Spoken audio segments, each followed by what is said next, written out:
Hello दोस्तों, नमस्कार। उड़ान मास्टर क्लासेस पे आप सभी का बहुत बहुत स्वागत है। आज के इस बेहतरीन वीडियो में हम डिस्कस करने वाले हैं उत्तर प्रदेश सरकार के बहुत ही महत्वपूर्ण विभाग से संबंधित प्रश्न। उम्मीद है, आशा है कि आपको इसी वीडियो से 2 से 3 प्रश्न आपकी परीक्षा में आपको मिल जाएंगे। ठीक है, हर एक टॉपिक का, हर एक पॉइंट का हमने इसमें समावेश किया है, तो वीडियो को अंत तक देखिएगा। जो भी साथी पहली बार चैनल पर आए हैं तो चैनल को सब्सक्राइब कर लें, क्योंकि आज से लगातार आपको और भी बेहतर तरीके से आपको क्लासेस मिलने जा रही हैं। ठीक है, तो हर एक टॉपिक से कोई भी क्वेश्चन नहीं छूटेगा। ठीक है, आप खुद इस वीडियो को पूरा देखिए। ठीक है, उसके बाद ही कमेंट करिएगा अगर कोई डाउट रह जाता है, और आपको नेक्स्ट वीडियो किस टॉपिक पे चाहिए वो भी आप हमें बता सकते हैं। ठीक है, पहला है तुरंत, चलिए शुरुआत करते हैं इसको। आज का है टॉपिक है उत्तर प्रदेश सरकार के विभाग। सबसे पहला इंपॉर्टेंट है आपका कृषि विभाग। इसकी स्थापना हुई थी 1875 ईस्वी में। कृषि नीति कब आई थी? तो कृषि नीति आई थी भारत सरकार अधिनियम 1919 के पारित होने के बाद। ठीक है, एक चीज को समझने का प्रयास करिएगा। स्थापना इसकी हुई कृषि विभाग की 1875 में। कृषि नीति कब आई? भारत सरकार अधिनियम 1919 के पारित होने के बाद। उसके बाद एक इंपॉर्टेंट फैक्ट है जिसमें बच्चे कंफ्यूज होते हैं कि कृषि विभाग एक स्वतंत्र विभाग कब बना। तो 1 दिसंबर 1919 को एक स्वतंत्र विभाग बना। और इसकी विधिवत स्थापना कब हुई? तो 1 मई 1920 को इसकी विधिवत स्थापना हुई। हर एक पॉइंट का मैंने समावेश किया है। ठीक है, समझिएगा। कृषि विभाग की स्थापना 1875 में। कृषि विभाग कब एक स्वतंत्र विभाग बना? 1 दिसंबर 1919 को। और इसकी विधिवत स्थापना कब हुई? 1 मई 1920 को। अगला इंपॉर्टेंट फैक्ट है कि 1964 में क्या हुआ था? कोलोनाइजेशन व्यवस्था समाप्त कर दी गई थी। ठीक है, अगला है कि आपका कृषि विभाग से अलग होकर एक उद्यान एवं खाद्य प्रसंस्करण विभाग बना था अलग से। ठीक है, तो ये कब बना था? 1974 में। यानी कि कृषि विभाग से अलग होकर उद्यान एवं खाद्य प्रसंस्करण विभाग बनाया गया था। अच्छा, कृषि विभाग के उद्देश्य क्या थे? कुछ मुख्य उद्देश्य भी हैं। तो एक उद्देश्य है आपका कृषि विकास दर तथा फसलों के उत्पादन में वृद्धि, रोजगार के नए अवसर, और कृषि उत्पादन की विकास दर 5.1% बनाए रखना। ये मोस्ट इंपॉर्टेंट फैक्ट है कि कृषि विभाग का मुख्य उद्देश्य क्या था? तो कृषि उत्पादन की विकास दर 5.1% बनाए रखना। ठीक है, अगला क्या है इंपॉर्टेंट कि उत्तर प्रदेश में कृषि जलवायु प्रदेशों की संख्या कितनी है? तो 9 है। ठीक है, कृषि आमदनी को दोगुना किए जाने का लक्ष्य 2022 तक है। और राज्य कृषि प्रबंध संस्थान कहाँ स्थित है? रहमान खेड़ा, लखनऊ में है। ठीक है, अगला एक इंपॉर्टेंट फैक्ट है कि प्रदेश में तिलहनी फसलों एवं मक्का के उत्पादन में वृद्धि हेतु कौन सी योजना है? तो वो है आइसो पाम योजना। कौन सी है? आइसो पाम योजना। इसमें जो अनुपात है केंद्र सरकार का है 75 और राज्य सरकार का है 25। ठीक है ना। अगला है उत्तर प्रदेश भूमि एवं जल संरक्षण अधिनियम कब आया था? 1983 में आया था। वेरी वेरी इंपॉर्टेंट है, इसको जरूर नोट करिएगा। और राज्य कृषि उत्पादन एवं मंडी परिषद की स्थापना 1973 में हुई थी। यानी कि मंडी परिषद की स्थापना हुई थी 1973 में। और उत्तर प्रदेश भूमि एवं जल संरक्षण अधिनियम आया था 1983 में। ठीक है, अगला है इंपॉर्टेंट आपका है कि UP state agro industrial corporation limited. आइए इसके बारे में चर्चा करते हैं कि ये है UP state agro industrial corporation limited. इसके अंतर्गत क्या हुआ था? यूपी स्टेट एग्रो की स्थापना हुई थी 1967 में। कृषकों से धान एवं गेहूं का क्रय इसके द्वारा किया जाता है। और जो आप देखते हैं ना कि गांव में या आपके आसपास क्षेत्र में, शहरों में भी जो इंडिया मार्क का जो हैंडपंप लगते हैं, उनकी स्थापना का कार्य भी UP state agro industrial corporation limited के द्वारा किया जाता है। और इसके द्वारा खाद, बीज, रसायन, पशु आहार आदि का भी विक्रय एवं वितरण किया जाता है। अगला है आपका उत्तर प्रदेश भूमि सुधार निगम। ये आपका आया था 1978 में। इसका उद्देश्य क्या था? कि भूमि संसाधन के स्वास्थ्य एवं उत्पादकता की रक्षा करना। इसके अलावा एक आपका इंपॉर्टेंट फुल फॉर्म पूछ सकता है कि उपकार का फुल फॉर्म क्या है। ठीक है, तो UP council of agriculture research यानी कि उपकार, इसकी स्थापना कब हुई थी? 14 जून 1989 को। उपकार का भी यही काम था कि ये आपका जो ग्रामीण क्षेत्रों में शोध है ना, शोध संस्थान या प्रयोग के अंतर्गत इसकी स्थापना की गई थी, कि उसके द्वारा हम आपकी गुणवत्ता उत्पादकता को सुधार कर सकें। ठीक है, तो आपको याद रखना है कि भूमि सुधार निगम आपका 1978 में आया था।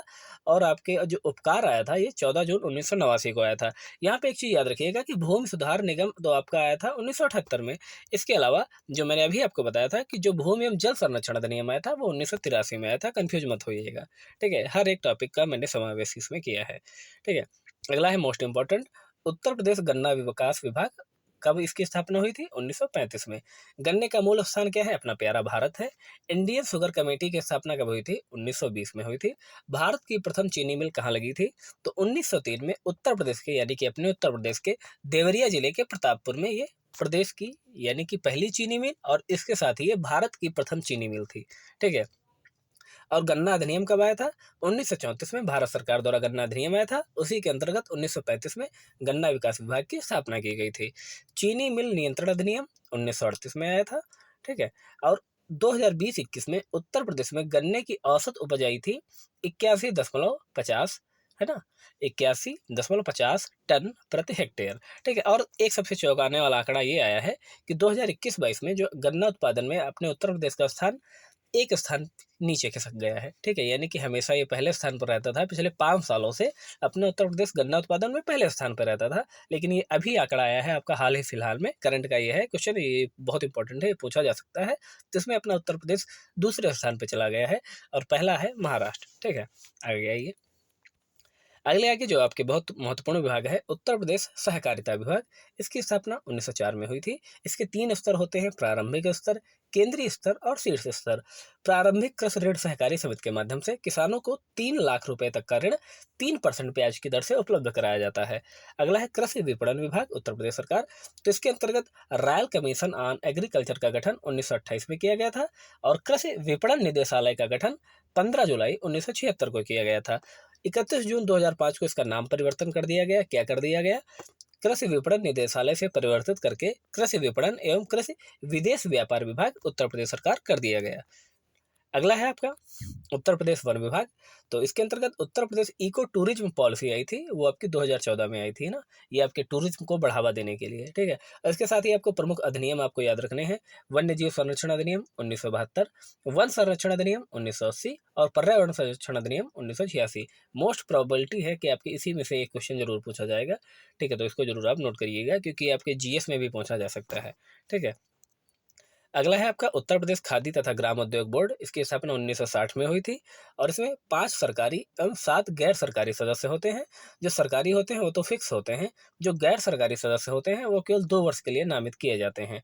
ठीक है। और उत्तर प्रदेश खादी और ग्रामोद्योग बोर्ड का सर्वोच्च प्रशासनिक अधिकारी होता है, इसका नाम ही होता है मुख्य कार्यपालक अधिकारी।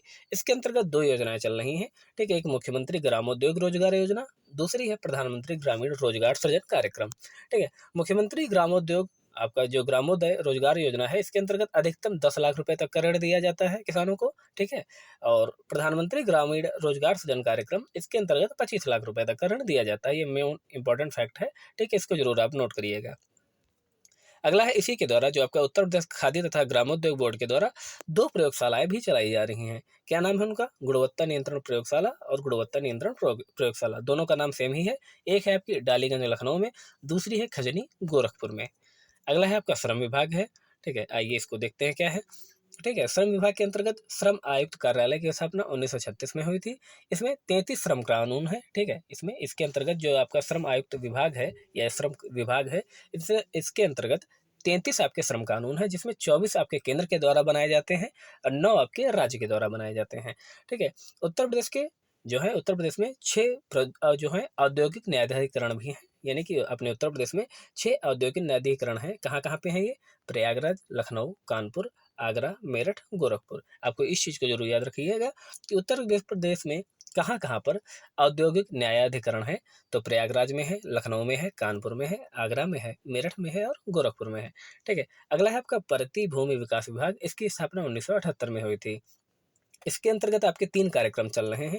ठीक है। एक है समेकित वाटर सेट प्रबंधन कार्यक्रम यानी कि IWMP, दूसरा है समादेश क्षेत्र विकास एवं जल प्रबंधन कार्यक्रम यानी कि CADWM और तीसरा है बुंदेलखंड पैकेज। अगला है लघु सिंचाई विभाग। ठीक है। इसमें क्या है? इसकी स्थापना आपकी हुई थी 1964 में। इसके अंतर्गत निःशुल्क बोरिंग योजना जो लागू की गई थी 1985 में, जो इसके मेन इंपॉर्टेंट है वो वही हम आपको बता रहे हैं जो आपकी परीक्षा में पूछे जा सकते हैं।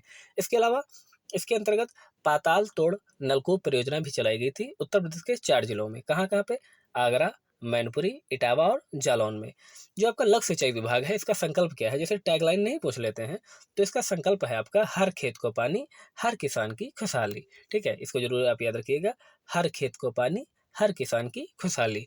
ठीक है, अगला है आपका प्रधानमंत्री जो कृषि सिंचाई योजना है, ये 2016-17 से इसी के अंतर्गत चलती है और इसमें जो है आपका जो अनुपात होता है, केंद्र का 60 होता है और आपका राज्य सरकार का 40 होता है।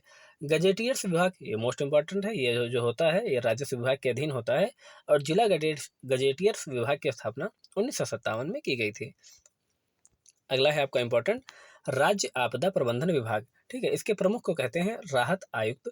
उत्तर प्रदेश में प्रमुख रूप से 4 प्राकृतिक आपदाएं आती हैं: बाढ़, सूखा, आगजनी और भूकंप। ठीक है, बाढ़ से प्रभावित क्षेत्र है होता है लगभग आपका अपने उत्तर प्रदेश का 47 लाख हेक्टेयर जो क्षेत्र है वो बाढ़ से प्रभावित हो जाता है और इसके द्वारा प्रतिवर्ष आपका 432 करोड़ का नुकसान होता है। यानी कि प्रतिवर्ष 27 लाख हेक्टेयर क्षेत्र प्रभावित होता है और 432 करोड़ का लगभग नुकसान हो जाता है।